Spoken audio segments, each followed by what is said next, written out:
Now the question you asked, as I understood it, pertained to a situation which arises during the advent of a prophet. And it is perhaps a constant situation applicable to every prophet. That although the prophets come with some evidence from Allah and with some miracles sometimes and some extraordinary evidence in their support of their truth, yet they are rejected, and rejected so mercilessly and cruelly. And perhaps what bothered you most was the rejection of Jesus Christ, or Moses. Was it Moses? Moses, yes. That although Moses should have been accepted, he had every reason to be accepted by his people in toto. He should have been received with open arms, so to say. Yet he was again rejected. Why this happens? Is that so? So now, the fundamentals should be understood, and those fundamentals will be applicable to every situation, every civil situation, I mean. And by fundamentals, I mean, first you must understand the human nature and its behavior, which is a constant which never changes. And in relation to this, the whole phenomena will be manifestly understood by you. The human nature is such that when a prophet comes, they are already bad, these people, and they do not want to bow to an authority. By nature they have become rebellious, and this is why they have already rejected the previous law in which they believe. Knowing that that law is correct and has been revealed from Allah, and believing in it, yet they do not act accordingly. So that unrighteousness, as I mentioned yesterday, is the fundamental cause, or maybe a symptom of their conduct and behavior. A people who believe in a thing yet do not act accordingly positively prove that they are not ready to bow to any authority. Even to that authority to which they have themselves of volition succumbed before and have bowed down. Yet in practice they have rejected it. So how can such a people accept a new authority, which is doubtful as compared to the previous one? As far as the belief in the previous authority is concerned, they are born with that belief. Yet in every practice, in every reality, they have already rejected it. For example, now consider the case of the Muslims of today. They believe fully in the truth of Hazrat Muhammad Mustafa Sallallahu Alaihi Wasallam. They believe fully in the truth of the Holy Quran, but do they act upon the Holy Quran? Is it an Islam which is only observed in television in Pakistan and newspapers and government statements, or is it an Islam which is seen in the streets of Pakistan and houses of Pakistan and the hearts of Pakistan and the bloodstreams of Pakistan and anywhere else? Just quoting an example, being from Pakistan, it is a name which comes to me first.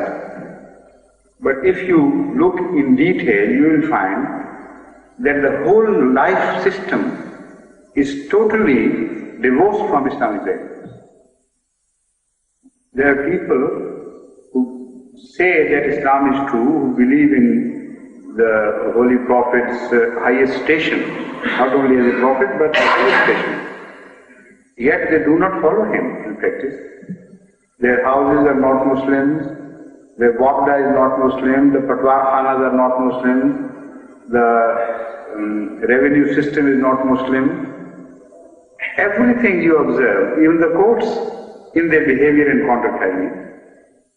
One of the judges, for instance, once came to Rabwa and delivered a lecture. By judges, I mean one of the Supreme Court judges. And he addressed the college students, and there he revealed that of the experience he had gained during his tenure as justice in every capacity. And also he said, and also the experience I have as my career as a lawyer and advocate prior to my becoming justice, makes me believe that of all the people who come for evidence under oath, there is not a single one of which I can say he is truthful. Not a single one in the whole experience of his life. As a magistrate, as an advocate, as well as a justice. And he says sometimes what they say is true, but they are not witnesses to that. And sometimes they are witnesses, but what they say is not true. So in every case, whether the case in itself is true or false, the witnesses always are false. And they bear witness in the name of Allah, in the name of all that they hold revered, and everything which they respect. So this is the state of affairs. Now, the psychological situation of this nation is applicable to every psychological situation before this time. This is why I have brought you to this present age, because this age you understand better. Now, knowing full well that having accepted an authority, having born with that belief, they have practically rejected that authority. How can a sane man expect them to start bowing before a new authority, while the previous one has not yet been accepted? In essence, I mean. In words, it is accepted. So this is the fundamental to which I refer. The previous has to be first digested, then the question of the second one would arise. Now it reminds me of a joke in the Punjabi language, which it is perhaps would be difficult for me to translate, but it's a very good joke. And it is applicable to this situation. So to relax the atmosphere, let me try to translate it into English as best as I can. In Punjabi, we have a custom. In Punjab, we have a custom that if villagers, the men from some villages visit their sisters who are married to some other relatives or somewhere in some other village, and they pay a visit to their sister, they take a sort of sweet along with them, which is called pinni. You know, made of so many various things, some sweet thing. Let's leave it at that. Pinni is a rounded laddu shape, about the size of an apple, let's say. So this is a common custom. They take the pinnis along. Otherwise, the sisters take a strong exception to their visit. Now, there was a Marasi who was a hunchback, slightly bowed the head. And his sister was suffering from goiter, quite large glands on both sides of the neck. Now this picture has to be kept in mind before you can understand the joke which comes. The Marasi was a hunchback and the sister was suffering from goiter. Now this hunchback went to his sister without pinnies, and the sort of makeshift arrangement for carrying things in the Punjab is called a guttery. They don't have suitcases and these modern devices. They just put things together on a sheet and wind round and some sort of arrangement. I don't know how they wrap it, but there is a special way of doing it.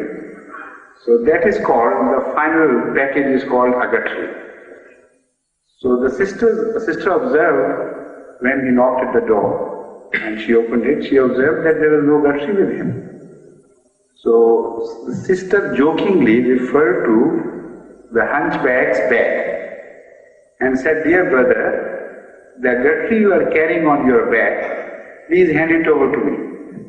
You must be tired after all this traveling." So she knew he hadn't got anything, so it was a joke on his being a hunchback. He said, "The agatri you are carrying on your back, please hand it over to me." So he was also a Marasi, of course. So he retorted immediately, "Swallow the first ones before." Indicating to the back, you have not swallowed the penny already in your throat, visible, and you are asking for more. So this is the state of affairs of such people, who have not swallowed the pennies they already have in their throats. So how could they ask for more? They have no right, and they are not going to accept anything. So this is the fundamental psychological situation which prevails when a prophet comes. So they reject him, and reject him cruelly. They say that, in effect they say that one is enough and we have already thrown the yoke of that one. Who are you to come and dictate terms to us? And this is exactly what the Holy Quran has related in reference to the people who rejected previous prophets. He says, you want to come and dictate terms to us as to how we deal with our own properties, with our own income, and with our own behavior. You become the masters of our behavior, our income and everything. So go to wherever you please, but we are not going to accept you. But Allah, when He decides that a people must accept, ultimately wins, because no one can fight with Allah. So after so much rejection, after so much hullabaloo, after so much persecution and torture of the innocent, ultimately they break down. And when they break down ultimately and accept that prophet, another phenomena begins. Who is with it? Please don't ask. Tell him to please keep quiet, whoever it is. So, the second phase begins, and that again is a fundamental of the same nature, but will not be recognizable to you unless I explain it. Once they accept the prophet, they begin to raise his status in reaction. Now let's call it something else, not direct reaction, but once they have ultimately bowed down, let's say, they begin to love him so much that previously they were extremists in hate, now they become extremists in love. And they go on raising his station beyond what Allah had appointed. Previously their attitude was that you are subhuman. You are not worthy of being called a human being. Now they tell him that you are superhuman. You are not one of us. You are far above us. And they go on doing the same thing to him. So both the first attitude and the second attitude are incorrect. But when you further examine it, you will come to find out that the effect is the same. The sum total of this behavior comes out to be exactly the same. Why? Because in the first place, when they rejected him, they said, you are subhuman, so you are below us, how can we accept you? Having once accepted it, their inner self told them that you are still big men. You never bow to a man, a fellow being. You bow to something superior, who was made like this. So their ana, their ego, remains intact. They are as headstrong as they previously were. Now this phenomenon begins not immediately after the acceptance of a prophet. This is why I said perhaps it is wrong to say that it was a reaction. It's not a reaction. Those people who accept the prophet, they in their lifetime do not show this reaction. Even those who come as the next generation and those who follow as the third, their behavior is generally right. But when people tend to become wrong, and when again they begin to deviate from the teachings and throw the yoke of the teachings away, then this phenomena begins. So fundamentally, the phenomena has the same root of denial, and it will develop into a denial. I'll tell how. Let me first make it further clear for those who are not following me, because it's a different turn I have taken now. In the second instance, those who have ultimately accepted the Prophet accept him as he is, without distortion. And it is they who have truly submitted to the will of Allah. So their acts are in accordance with their beliefs. But in the second or third, or after the second or third generation maybe, or a bit further away, it is not a razor sharp edge that you can draw between. Some people begin to go astray before, some later on, but generally speaking, people as such, in majority, become distorted later on in their approach and behavior. So whenever they do, the reason again is their lack of practice of what they preach. Their lack of there being a parallax between their claims and their actions. They believe in something and do a different thing altogether. Once they begin to do that, the same old disease recurs and revisits them, but in a different form. Satan this time tells them that that man whom your father had rejected as a small man, you have accepted him in fact because he was not a man at all. He was Superman. He was son of God. He was brother to God. He was equal to God. He shared the kingdom of heavens and earth with God. And he was one of them. You know, ultimately, the whole issue is confused, and they say that we bow down because he was different, he was not a man at all, but to a man we are not going to bow down. So now they are set for the next stage. That again is a stage of denial. And in this process, sometimes another phenomena intermingles. And that is the phenomena again of rejection, but of a different, slightly different expression, I should say, a different manifestation of their rejection. It so happens that whenever a prophet passes away, he promises that another prophet would come. And this is in fact Misaqun Nabiyyin, the oath of allegiance which Allah took from all the prophets. And when a prophet passes away, before that he declares to the people that somebody is going to come and you must accept him. Now, that somebody is sometimes referred to in parables. Sometimes he says that I am going to come myself. Why? Because he wants to stress that if you reject him, you will reject me. By I, he means somebody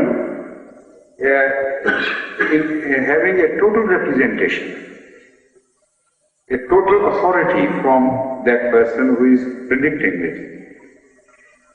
So this is again misunderstood gradually.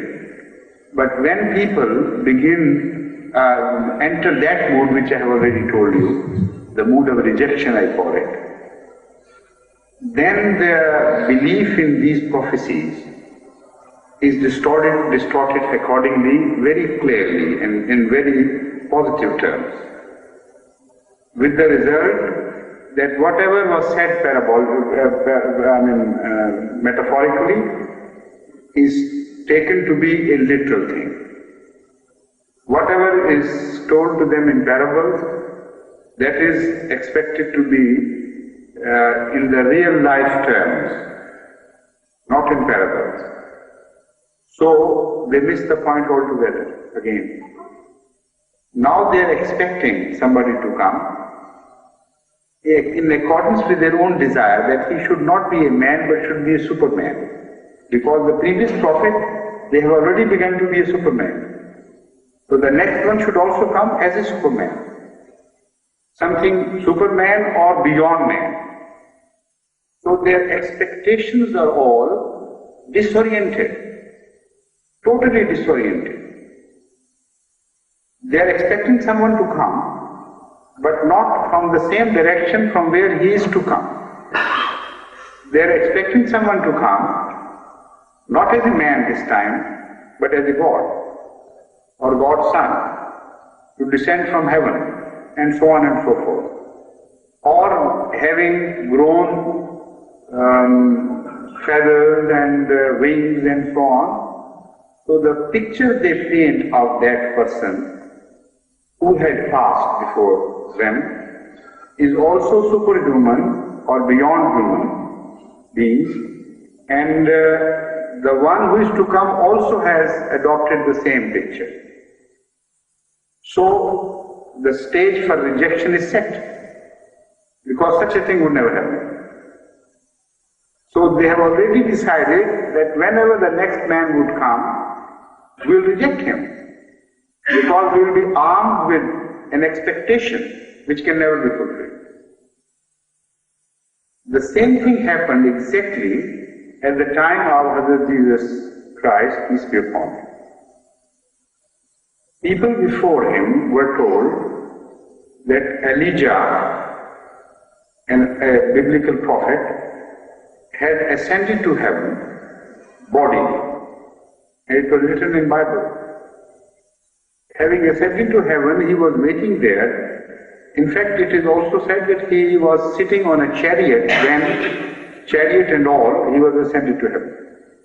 He was taken up to heaven. So he would descend, it was said, on the same chariot on which he disappeared, and would come to the earth once again, and he would come and declare that the time of Messiah is close by. He is about to come. So prepare yourself, open the doors of your hearts to accept him. This would be his call to the people for the preparation of coming of Messiah. So they were expecting him to come, descend, but they misunderstood the whole episode. They forgot that previously the same type of language had been used by prophets earlier to him. And what happened was that only a humble human being appeared, never a superhuman man. No one before Jesus Christ or before Elijah had ever descended from heavens. Everyone of the known history, recorded by Bible itself, had been born of ordinary human beings, of women. So they forgot the realities of life and entered the myth and misunderstood the message. And this is what they wanted to, because as I told you, psychologically they wanted excuses for rejection. So this was a good excuse. And it was effectively used against Jesus Christ. The New Testament tells us that they started mocking with the followers of Jesus Christ, peace be upon him, and told them that they would be ready to believe. But please produce Elijah first, or Elijah, or how it is pronounced, I don't know exactly. Is it Elijah or Elijah? Elijah, yes. So Elijah has to come to produce Elijah. Where is Elijah? Of course you believe in Bible and you don't deny the authenticity of Bible. So follow that Bible and produce that Elijah from heaven and we'll follow your prophet, okay. So they referred to Jesus Christ. Now they told Jesus Christ of all this joke, etc. and wanted an explanation. So Jesus Christ, according to the biblical version, referred to John the Baptist. And referring to him, he said, he is the Elijah who was to descend from heaven. Believe it or not. I mean, these are not exact words of the Bible, but this is the essence of the words of the Bible, and this is exactly what is told by Jesus Christ to his disciples. But I have understood what they joke about, but my answer is that Elijah they are expecting has come in the form of John the Baptist. And they have heard him saying that the days of the kingdom of heaven and the coming of Messiah are nearby. Prepare yourself. So he is the same person. So when the Jews, their ulama and their rabbis and the big people heard this reply, what would have been their reaction? They would have turned their backs in mockery and derision and even laughed louder. They would have, what a stupid answer, according to them. Somebody we are expecting from heaven to descend bodily, whose name is different, whose parents' names are different, and an entirely different personality which is born of this earth, our ordinary woman, he is being told, he is being claimed to be the same person who has descended to heaven long ago. But as I told you earlier, last night, the situations repeat. And this situation, because it was applicable to the first Messiah, it had to be applicable to the second Messiah. And this is exactly what we find ourselves. We find ourselves in the same position as the disciples and the followers of Hazrat Jesus Christ, peace be upon him, found themselves 1900 and some years, about 2000 years before. Now, if you read the non-Ahmadiyya literature, you will be surprised at the similarities of the attacks. They laugh at Hazrat Masih Maud, they dwell at this subject at length, and sometimes they have been noted to ask the Ahmadi debaters at the time when debates were permitted and allowed. They look here, tell us what is the name of the founder of the Ahmadiyya community, this image of Ghulam. So all right, everybody remember this. What was the name of his mother? And they tell Chirag, they say, okay. And what was the name of the father? And what was the name of the first Messiah? They say, Jesus, and so on and so forth. And then they have a good Lord. Any similarity between them? And they say, where was, according to the prediction, he was to descend, nazar, the word nazul is used, and he has not descended. And still you want us to believe? Do you consider us as fools? How can we believe? So the situation is as difficult, or made as difficult by them themselves, that they find themselves in an impossible situation to believe in the newcomer. But if these facts are enough to justify their denial, then the same facts should be enough for the denial of the first Messiah. Because the situation in which he found was exactly the same. If the argument of literally producing the person who was predicted is valid, then it was valid in the first place as well. So, this is the interesting situation. With the same weapon that they try to destroy the second Messiah, they also destroy the first missile. If they defend the first, they have to defend the second as well, because the weapons are the same and the mode of attack is the same. So this is what I meant, that people are fundamentally, basically, not in a psychological mood to accept the new one, because they have already rejected in principle and in effect and in practice the one in whom they believe.